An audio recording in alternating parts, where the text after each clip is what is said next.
नमस्कार, मी अजिंक्य भातंब्रेकर। तुम्ही पाहताय न्यूज 18 लोकमत। महामुंबईची सुरुवात एका महत्त्वाच्या बातमीने आपण करूया। मुंबई महानगरपालिकेच्या सभागृहाबाहेर शिवसेना आणि भाजपच्या नगरसेवकांदरम्यान मोठा राडा झाला। सभागृहात शिवसेना आणि भाजपचे नगरसेवक भिडले। त्यानंतर सभागृहाबाहेर सुद्धा या नगरसेवकांमध्ये जोरदार राडा झाला। घोषणाबाजी बघायला मिळाली। स्थायी समिती अध्यक्ष यशवंत जाधव यांना भाजप नगरसेवकांनी घेरावही घातलेला होता। नायर हॉस्पिटलमध्ये हलगर्जीपणामुळे उपचार वेळेवर न मिळाल्यामुळे 4 महिन्यांच्या बाळाचा काही दिवसांपूर्वी मृत्यू झालेला होता। या मुद्द्यावरून भाजप नगरसेवकांनी आरोग्य समितीचा सदस्यत्वाचा राजीनामा सुद्धा दिलेला होता। यशवंत जाधव यांच्या वक्तव्यावरून हा एक वाद सुरू झाल्याचं बघायला मिळालं। याबद्दलची अधिक माहिती आपण जाणून घेणार आहोत। आपल्या प्रतिनिधी सुस्मिता भदाणे पाटील आपल्या सोबत आहेत सध्या। सुस्मिता, पालिका सभागृहाबाहेर शिवसेना आणि भाजपच्या नगरसेवकांदरम्यान जोरदार राडा झाल्याचं बघायला मिळालं। यशवंत जाधव यांच्या वक्तव्याचे पडसादही उमटले। सुस्मिता, काय सांगता येईल त्याबद्दल? दोन महत्त्वाच्या घटना आज घडलेल्या आहेत की ज्या पद्धतीने 11 आरोग्य समितीच्या नगरसेवकांनी भाजपच्या नगरसेवकांनी आपलं राजीनाम्याचे पत्र दिलेले होते। त्यानंतर त्या पत्रामध्ये एक मजकूर टाकण्यात आलेला होता ज्यामध्ये पेन्शनचा खर्च हा केवळ समाजाचा हट्ट आहे अशा पद्धतीचा उल्लेख करण्यात आलेला। त्यामुळे सर्व शिवसैनिक हे आक्रमक झालेले। यापूर्वी नायर रुग्णालयाच्या बाबतीत सुद्धा अशाच पद्धतीची चर्चा सुरू होती। तिथे घडलेला हलगर्जीपणा आणि कारवाई व्हायला हवी अशा पद्धतीचा मुद्दा भाजपकडून उपस्थित करण्यात आलेला होता। परंतु या संपूर्ण प्रकरणामध्ये यशवंत जाधव यांनी आक्षेपार्ह केला किंवा त्यांनी राजकीय भांडवल याचा अशा पद्धतीचं वक्तव्य केलं। त्यामुळे भाजपच्या नगरसेवकांनी यशवंत जाधव यांना घेरलेलं होतं आणि आता आपण बघतोय की ही सभा तहकूब झाल्यानंतर सुद्धा एकीकडे भाजपचे नेते आणि दुसरीकडे आहे शिवसेनेच्या सगळ्या महिला नगरसेविका। ज्या पद्धतीने आपण बघतोय की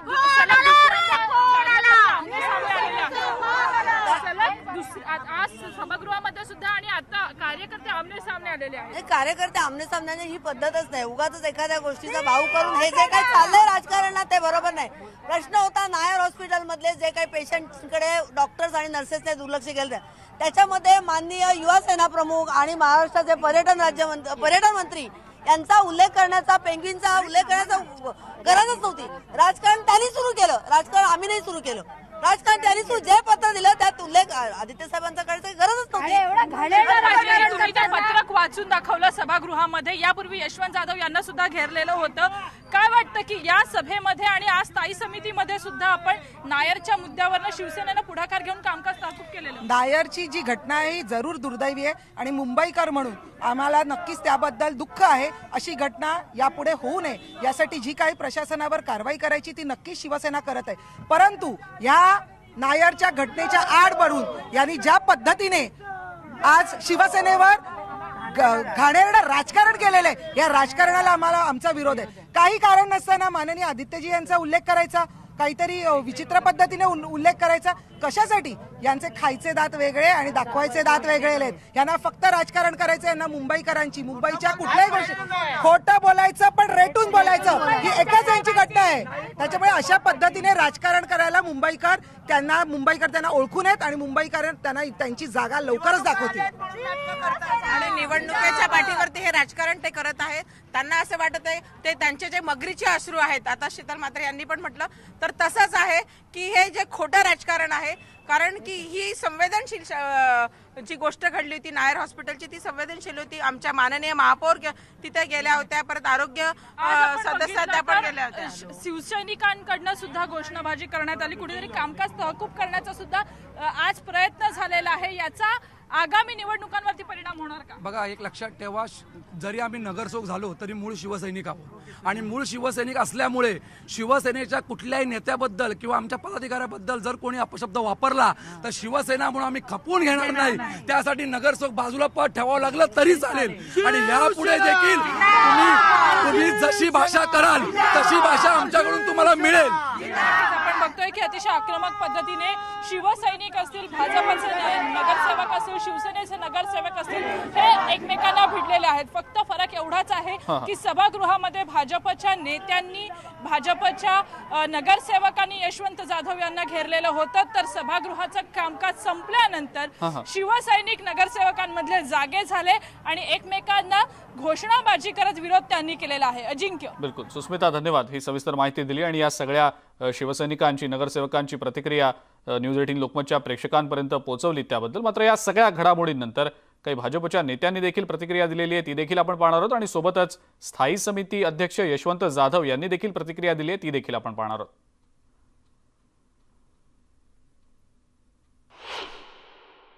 चर्चेमध्ये सर्वजण भाग घेत असताना अचानक शिवसेनेचे स्थायी समिती अध्यक्ष यशवंत जाधव यांनी राजकारण सुरू केलं आणि भाजपच्या लोकांनी तिथे व्हिजिट दिली.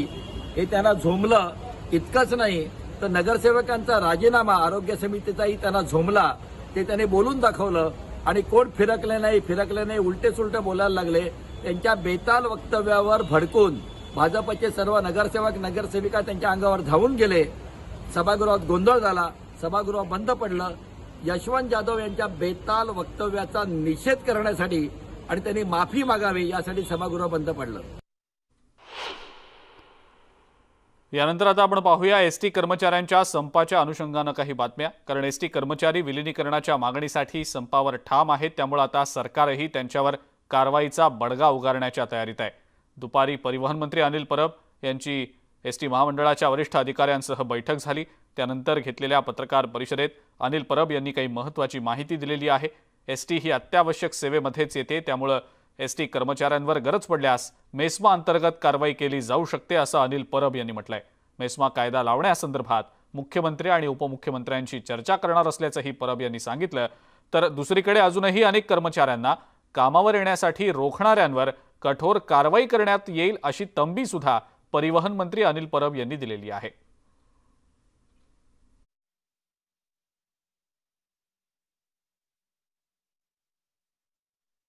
मेस्मा हा कायदा हा अत्यावश्यक सेवेसाठी लागतो आणि एसटी ही अत्यावश्यक सेवेमध्ये आहे. आज दिवसभर काही चॅनल्सने हे चालवलेले आहे की एसटी ही अत्यावश्यक सेवेत नाही, परंतु ते पूर्णपणे चुकीचं आहे. माहितीच्या अधिकारात मागितलेली माहिती आणि दिलेली माहिती याच्यामध्ये थोडा तफावत आहे. केंद्रीय मंत्री नारायण राणे यांच्या सुरक्षेत वाढ करण्याचा निर्णय केंद्रीय गृह मंत्रालयानं घेतलेला आहे. केंद्रीय गृह मंत्रालयानं त्यांची सुरक्षा आता वाढवलेली आहे. नारायण राणे यांना आता झेड दर्जाची सुरक्षा दिली गेलेली आहे. नारायण राणेंच्या भोवती आता 8 कमांडोंचं कवच असणार आहे. रत्नागिरीमध्ये नारायण राणे यांना अटक केल्यानंतर या संदर्भातला अहवाल गृह मंत्रालयाकडून मागवला गेलेला होता. या अहवालानंतर आता नारायण राणे यांच्या सुरक्षेत वाढ करण्याचा निर्णय केंद्रीय गृह मंत्रालयानं घेतलेला आहे.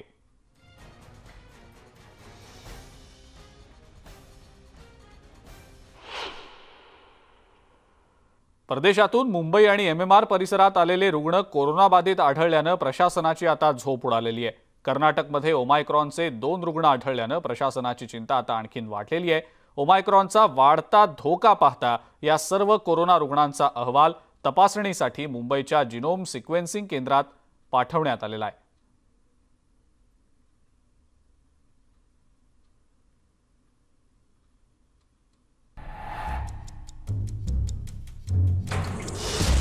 कोरोनाचा पुन्हा धोका.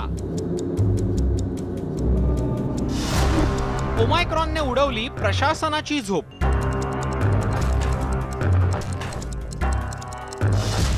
मुंबईत जिनोम सिक्वेन्सिंग चाचण्यांना सुरुवात.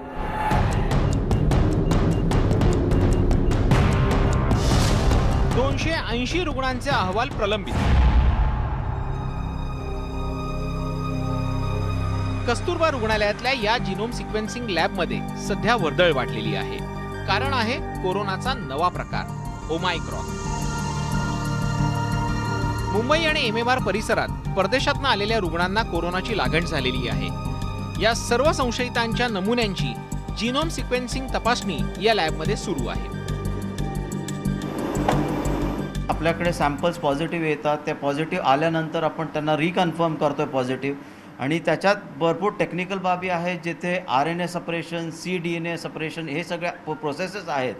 तर हे लेमॅनला समजणार नाही, पण हे सगळ्या प्रोसेसेस करून सगळ्या सॅम्पल्स एका ट्यूबमध्ये येतात आणि ते एका ट्यूबचे सॅम्पल्स, ते एका ट्यूबमध्ये सगळे सॅम्पल्स असतात, ते आपण कार्ट्रिजमध्ये टाकून त्या मशीनमध्ये बारकोड करून आपण मशीनमध्ये टाकतो आणि त्याचा रिझल्ट यायला आपल्याला 72 तास लागतात. जिनोम सिक्वेन्सिंग म्हणजे काय हे जाणून घेऊयात ग्राफिक्सच्या माध्यमातून. जिनोम सिक्वेन्सिंग म्हणजे एखाद्या व्हायरसची कुंडली. जिनोम सिक्वेन्सिंग मध्ये व्हायरसचा सखोल अभ्यास केला जातो. यात व्हायरस कसा दिसतो, त्यात कसे आणि कधी बदल झाले याची माहिती मिळते. सिक्वेन्सिंगच्या अभ्यासावरनं व्हायरसचा प्रकार आणि त्याची गंभीरता लक्षात येते.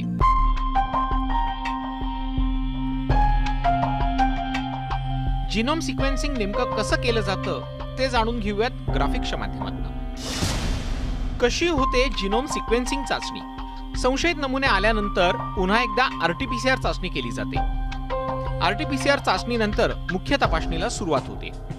नमुने मशीनमध्ये टाकण्याआधी विविध चाचण्या, RNA, cDNA वेगळं काढलं जातं. नमुन्यांना बारकोड दिला जातो. सगळे नमुने एकत्र करून मशीनमध्ये टाकले जातात. 48 तासांसाठी नमुने मशीनमध्येच ठेवले जातात. 24 तासांनंतर याचं विश्लेषण करून अहवाल दिला जातो. नमुने एकदा मशीनमध्ये टाकल्यानंतर ते 48 तास मशीनमध्येच असतात. याच दरम्यान जर दुसरे नमुने आले तर ते प्रलंबित न ठेवता पुण्याला पाठवणार असल्याची माहिती कस्तुरबाचे डीन डॉक्टर चंद्रकांत पवार यांनी दिलेली आहे. सध्या एका मशीनमध्ये 282 सॅम्पल्स रन आहे आणि त्या दरम्यान सायकल चालू असताना जर आणखीन सॅम्पल्स आले तर आपण ते सॅम्पल्स NIVला पाठवणार आहोत, जेणेकरून डिले होणार नाही आणि पॉलिसी मेकिंगमध्ये बिलकुल दिरंगाई होणार नाही याची दक्षता राज्य सरकार आणि महानगरपालिका यांनी घेतलेली आहे आणि त्याप्रमाणे आपण प्रोसेसिंग चालू आहे आणि आपल्याला रिपोर्ट्स मिळतील आणि डिले बिलकुल होणार नाही याची काळजी घेतली गेली आहे. देशात काही ठिकाणी जिनोम सिक्वेन्सिंग जरी होत असलं तरीही एखाद्या महापालिकेच्या वतीनं अशी चाचणी करणारी मुंबई महापालिका ही देशातली पहिली महापालिका ठरलेली आहे. कोरोनाचा नवीन ओमायक्रॉन व्हेरियंट आलेला आहे. त्या ओमायक्रॉनचा धोका किती असणार आहे, काय असणार आहे, ही भीती सगळ्यांच्या मनात आहे आणि मुंबईतल्या कस्तुरबा रुग्णालयातल्या याच जिनोम सिक्वेन्सिंग लॅबमध्ये या सॅम्पलविषयी माहिती मिळणार आहे आणि त्यानंतर खरं चित्र काय ते स्पष्ट होणार आहे. मुंबईला, राज्याला खरोखरच कोरोनाचा धोका आहे का, ओमायक्रॉनचा धोका आहे का आणि हा ओमायक्रॉन किती धोकादायक असणार आहे हे पुढच्या काही तासात स्पष्ट होणार आहे. कॅमेरा पर्सन भटसह तुषार शेटे, न्यूज 18 लोकमत, मुंबई. ओमायक्रॉनचा धोका लक्षात घेत नवी मुंबईतल्या नागरिकांच्या दुसऱ्या डोसचं 100% लसीकरण या महिन्यातच पूर्ण व्हावं यासाठी पालिकेनं कंबर कसलेली आहे. शहरातल्या सगळ्या प्रमुख बाजारपेठा, चौक, रेल्वे स्टेशन्स आणि बस स्थानकांमध्ये कोरोना लस दिली जाते. नागरिक या मोहिमेचा लाभ घेताना दिसतात. दोनदा फोन करून सुद्धा लस घेण्यासाठी येत नाही अशा लोकांच्या घरी जाऊन लस दिली जाते. शहरातल्या 70% नागरिकांनी लस घेतली आहे तर उर्वरित 30% नागरिकांचं लसीकरण पूर्ण व्हावं यासाठी प्रयत्न सुरू आहेत. नवी मुंबईमध्ये पहिला डोस जरी आपण आता 100%च्या पुढे गेले असलो तरी दुसऱ्या डोससाठी एलिजिबल असणाऱ्या लोकांसाठी फार मोठ्या प्रमाणावरती व्हॅक्सिनेशनचा ड्राईव्ह आता सुरू केलेला आहे आणि व्हॅक्सिन घेणं लोकांना सोयीचं जावं याच्यासाठी अनेक पद्धतीने लोकांपर्यंत पोहोचण्याचा प्रयत्न सुरू आहे. रेल्वे स्टेशनवरती व्हॅक्सिनेशन सेंटर सुरू केलेले आहेत आणि फार चांगला रिस्पॉन्स त्यालाही मिळत आहे. मार्केट एरियामध्ये आपण ॲम्ब्युलन्सेस किंवा बसेस पाठवून त्या ठिकाणी त्या 2-2 तास उभा करून तिथं व्हॅक्सिनेशन करतो. घरोघरी जाऊन लोकांना व्हॅक्सिनेशन करण्याचा प्रयत्न केला जातो. म्हणजे जो कॉल सेंटरमधून 2दा फोन करून सुद्धा पेशंट येत नाही त्याच्या घरी जाऊन व्हॅक्सिन दिलं जातं.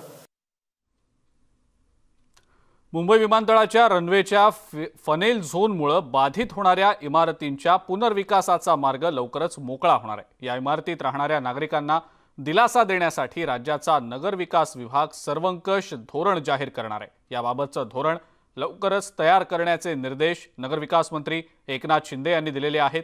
या इमारती रनवेच्या फनेल झोनमध्ये येणार असल्या कारणामुळे या इमारतींची उंची वाढवायला तसंच इतर इमारतींप्रमाणे त्यांना FSI आणि TDRचे लाभ घेता येत नसल्यानं त्यांचा पुनर्विकास रखडलेला आहे. या इमारतींचा पुनर्विकास करणं व्यावहारिक नसल्याचं कारण पुढे करून अनेक विकासकांनी या इमारतींकडे पाठ फिरवली आहे। या सगळ्या पार्श्वभूमीवर या इमारतींच्या पुनर्विकासासाठीचं धोरण तयार करण्याचे निर्देश देण्यात आलेले आहेत। दुबईमध्ये सध्या एक्स्पो 2020 हे जागतिक औद्योगिक प्रदर्शन सुरू आहे। या कार्यक्रमात डॅझलिंग महाराष्ट्र सन्मान मराठी मातीचा या सन्मान सोहळ्याचं आयोजन करण्यात आलं। या जागतिक प्रदर्शनाच्या निमित्त आयोजित डॅझलिंग महाराष्ट्र या कार्यक्रमात डॉक्टर धनंजय दातार यांना महाराष्ट्राचे उद्योग मंत्री सुभाष देसाई यांच्या हस्ते सन्मानपत्र देऊन गौरवण्यात आलं। मायभूमीकडून मिळालेला सन्मान हा विशेष मोलाचा असल्याचं मत मसाला किंग डॉक्टर धनंजय दातार यांनी व्यक्त केलंय। पाहुयात याच संदर्भातला हा एक रिपोर्ट। दुबई येथे सध्या एक्स्पो 2020 हे जागतिक औद्योगिक प्रदर्शन सुरू आहे। त्यात भारताचाही सहभाग असून भारतीय दालनात त्याचाच एक भाग म्हणून डॅझलिंग महाराष्ट्र सन्मान मराठी मातीचा या सन्मान सोहळ्याचं आयोजन करण्यात आलं।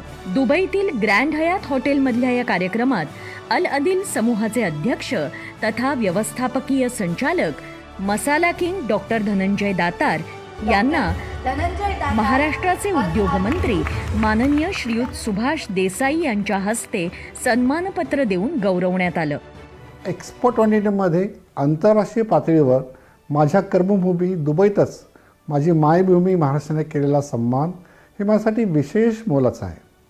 अल समूहाने गेल्या 38 वर्षात सातत्याने केलेल्या कामाचे सार्थक झाल्यामुळे मला आणि माझी पत्नी बंधनाला समाधान वाटत आहे।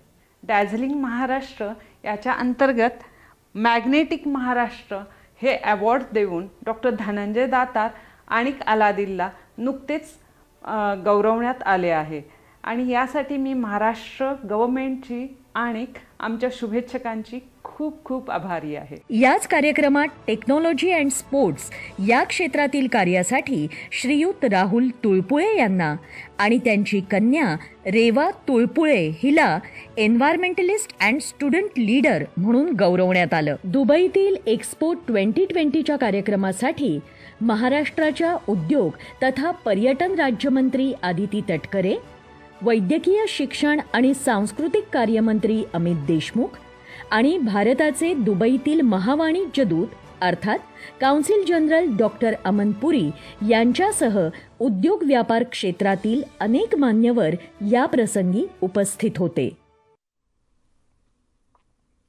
महामुंबईमध्ये वेळ झाली एका ब्रेकची। बघत रहा न्यूज 18 लोकमत।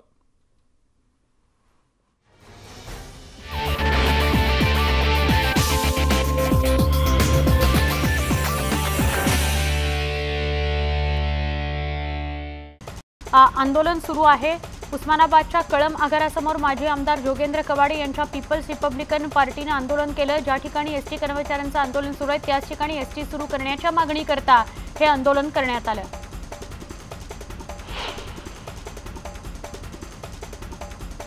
धुळे जिल्ह्यात एसटी कर्मचाऱ्यांचा संप सुरूच असून सरकारला जाग येण्यासाठी किंवा त्याला जाग करण्याकरता कर्मचाऱ्यांनी ढोल बजाव आंदोलन केलं। यावेळी कर्मचाऱ्यांनी मुख्य बस आगारात ढोल ताशे वाजवून जोरदार घोषणाबाजी केली। दरम्यान मागण्या मान्य होत नाहीत तोपर्यंत येणाऱ्या कोणत्याही निवडणुकीत मतदान न करण्याचा निर्धार एसटी कर्मचाऱ्यांनी केला। वाशिम जिल्ह्यातील रिसोड एसटी आगारातील संपात सहभागी असलेल्या 8 कर्मचाऱ्यांचं आज प्रशासनानं निलंबन केलंय। याआधीही 30 कर्मचाऱ्यांचं निलंबन करण्यात आलं। आता निलंबित करण्यात आलेल्यांची संख्या 38 झालेली आहे। एसटी प्रशासनानं कर्मचाऱ्यांचं निलंबन केलं तरी 30व्या दिवशी भर पावसात या कर्मचाऱ्यांनी आपलं आंदोलन सुरू ठेवलं। कोणतीही कारवाई केली तरी आम्ही आता आंदोलन मागे घेणार नाही असा पवित्रा आंदोलकांनी घेतलाय। ऑक्सिजनमुळे किती कोरोना रुग्ण दगावले याची माहिती अद्याप महाराष्ट्र सरकारनं दिली नाही। केवळ 19 राज्यांनी माहिती दिली, त्यात महाराष्ट्राचा सहभाग नाही अशी माहिती केंद्रीय आरोग्यमंत्री मनसुख मांडवीय यांनी दिली। ते लोकसभेत बोलत होते। उत्तर प्रदेश, तेलंगणा, आसाम, पंजाब, उत्तराखंड, त्रिपुरा या राज्यांनी माहिती दिल्याचं मांडवीय म्हणाले। रशियातून आलेल्या 7 वर्षाच्या मुलीचा कोरोना अहवाल पॉझिटिव्ह आलाय। त्यामुळे अंबरनाथ पालिका प्रशासन सतर्क झालंय। कुटुंबातील सगळ्या सदस्यांना क्वारंटाईन करण्यात आलंय। पॉझिटिव्ह मुलीचे जिनोम सिक्वेन्सिंगसाठीचे नमुने प्रयोगशाळेमध्ये पाठवण्यात आलेले आहेत। जिनोम सिक्वेन्सिंग केलं तर ओमायक्रॉन आहे का ते कळू शकणार आहे. खबरदारीचा उपाय म्हणून हे कुटुंब राहत असलेली इमारत पालिकेकडून सील करण्यात आली आहे. कर्नाटकामध्ये ओमायक्रॉनचे रुग्ण आढळून आले, त्यामुळे कर्नाटक प्रशासन हाय अलर्टवर आहे. आरटीपीसीआर टेस्ट शिवाय कोणत्याही वाहनातील आणि प्रवाशांना कर्नाटक राज्यात प्रवेश दिला जात नाहीये. मात्र दुसऱ्या बाजूला कर्नाटकमधून महाराष्ट्रात येणाऱ्या प्रवाशांच्या बाबतीत कोणत्याही उपाययोजना नसल्याचं धक्कादायक चित्र पाहायला मिळत आहे. कर्नाटकमधून खुलेआमपणे प्रवासी महाराष्ट्रात प्रवेश करतायत, त्यामुळे कर्नाटकचा ओमायक्रॉन महाराष्ट्रात दाखल होण्याची शक्यता नाकारता येत नाही.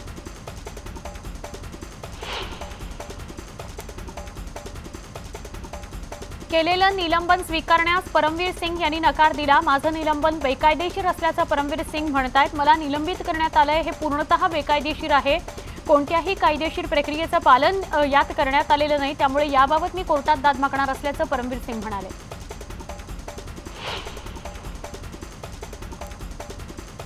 परमवीर सिंग यांच्या निलंबनाबाबत देवेंद्र फडणवीस यांनी सरकारवर टीका केली. परमवीर सिंग यांच्यावर जशी कारवाई केली तशी आरोपींवर कारवाई करा अशी मागणी देवेंद्र फडणवीस यांनी केली आहे.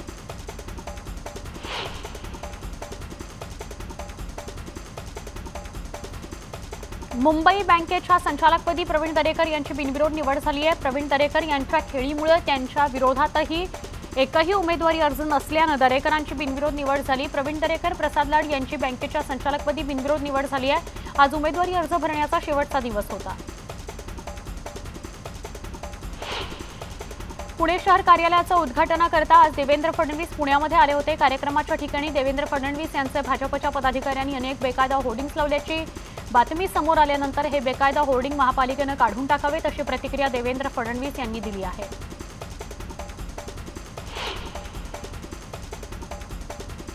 भारतरत्न डॉक्टर बाबासाहेब आंबेडकर यांच्या ग्रंथसंपदेची अतिशय संथ गतीनं छपाई सुरू असून या संदर्भातील वृत्ताला आता मुंबई उच्च न्यायालयानं जनहित याचिकेत परावर्तित केलंय. किमान आता तरी या कामाला गती देण्यात यावी अशी विनंती विरोधी पक्षनेते देवेंद्र फडणवीस यांनी मुख्यमंत्र्यांना पत्र पाठवून केली. त्यासाठी सुमारे 5.5 कोटी रुपयांच्या कागदाची खरेदी सुद्धा शासकीय मुद्रणालयामार्फत करण्यात आली होती. ते तसंच पडून आहे. 9 लाख प्रतींच्या बदल्यात केवळ 20,000 अंकांची छपाई हे प्रमाण अजिबातच पटण्यासारखं नाही असं फडणवीस म्हणाले.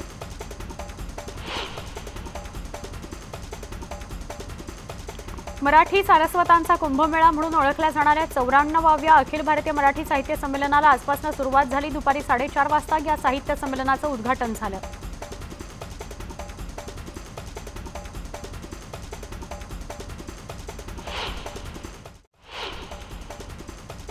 संपकरी एसटी कर्मचाऱ्यांना परिवहन मंत्री अनिल परब यांनी मेस्मा लावण्याचा इशारा दिलेला आहे. मात्र तुर्तास तरी मेस्मा लावला जाणार नाही. मुख्यमंत्री आणि उपमुख्यमंत्र्यांशी बोलून त्याविषयीचा निर्णय घेतला जाईल. मुंबईत एसटी महामंडळाच्या मुख्यालयात परिवहन मंत्री अनिल परब आणि वरिष्ठ अधिकाऱ्यांची बैठक पार पडली. या बैठकीत संपकरी कर्मचाऱ्यांना मेस्मा लावण्यासंदर्भात चर्चा झाली. मात्र सगळ्यात महत्त्वाचा निर्णय की जे कर्मचाऱ्यांना कामावर येण्याकरता अडवतील किंवा प्रतिबंध करतील त्यांच्यावर मात्र कडक कारवाई आजपासून केली जाणार आहे.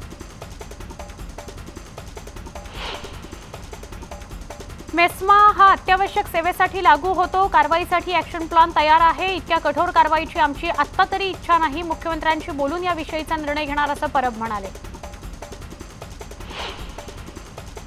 कर्मचाऱ्यांचं बेकायदेशीरपणे 1 महिना झाला आंदोलन सुरू आहे, त्यामुळे कर्मचाऱ्यांनी लगेच कामावर रुजू व्हावं असं पुन्हा आवाहन परिवहन मंत्र्यांनी केलं. बस स्थानकामध्ये नांदेड इथं एसटी कर्मचाऱ्याच्या उपोषणस्थळी दुर्दैवी मृत्यू झाला. उपोषणावेळी मेंदूत रक्तस्राव झाल्यानं दिलीप पीर या कर्मचाऱ्याचा मृत्यू झाला. यावेळी एसटी कर्मचारी आणि मृत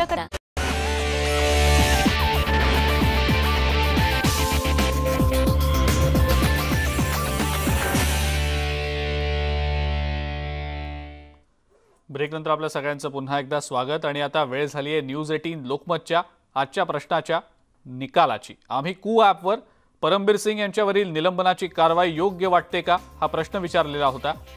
या प्रश्नाचं उत्तर 76% लोकांनी हो असं दिलेलं आहे, तर 24% लोकांनी नाही असं दिलेलं आहे.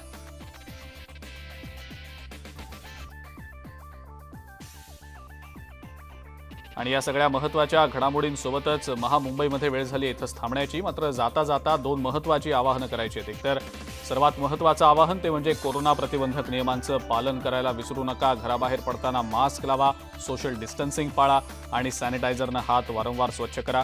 दुसरं महत्त्वाचं आवाहन ते म्हणजे दिवसभरातल्या महत्त्वाच्या आणि ताज्या घडामोडींसाठी आमचं यूट्यूब चॅनल न्यूज 18 लोकमतला सबस्क्राईब करायला विसरू नका. अपडेटेड रहा.